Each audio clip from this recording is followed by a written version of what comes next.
Alright guys, kanizere ko mukomeje kugubwa neza cyane gatanu ku kandi nitwa Just Boy 250 magana 50 umusore w'abanyarwanda kizigenza ukeneye kuzama social media zawe cyangwa se ukeneye kwamamaza ibikorwa byawe bigiye bitandukanye akindi bigusaba hamagara 0789459215 ubundi kabisa ibikorwa byawe bikagera hirya no hino ku isi. Ikinyamakuru cyandika ko mbuga zitandukanye harimo Facebook, Instagram ndetse no Twitter bita Imvaho cyasize hanze inkuru ivuga ko bamwe mu bagororwa bo mu igororero rya Nyarugenge Mageragere mu mujyi wa Kigali bagize uruhare muri jenoside yakorewe abatutsi 1994 ngo bicujije amabi bakoze bakaba basaba imbabazi Imana, igihugu, abo biciye n'abanyarwanda muri rusange.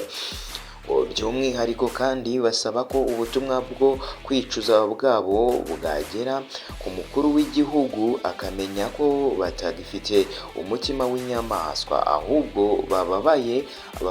abantu bumva bafite igishika iterambere ry'igihugu cyabo rishingiye ku bumwe n'ubwiyunge bw'abanyarwanda.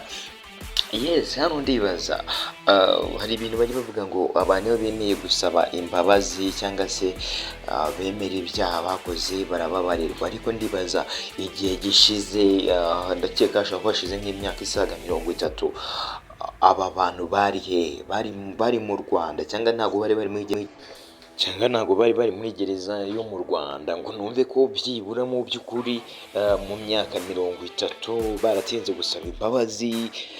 cyangwa se sinzi nibwo bamenya agaciro k'icyaha bakoze, nibwo bamenya uburemere bw'ibyaha bakoze. So rero comment zanyu zirakeneye kandi ikindi musaba subscribing kuri YouTube channel, Instagram, kuri Twitter ndetse n'ahandi hagiye hatandukanye gukurikirana ibiganiro byacu umunsi ku munsi. Buri munsi ni inkuru zigiye zitandukanye ku bitangazamakuru bitandukanye.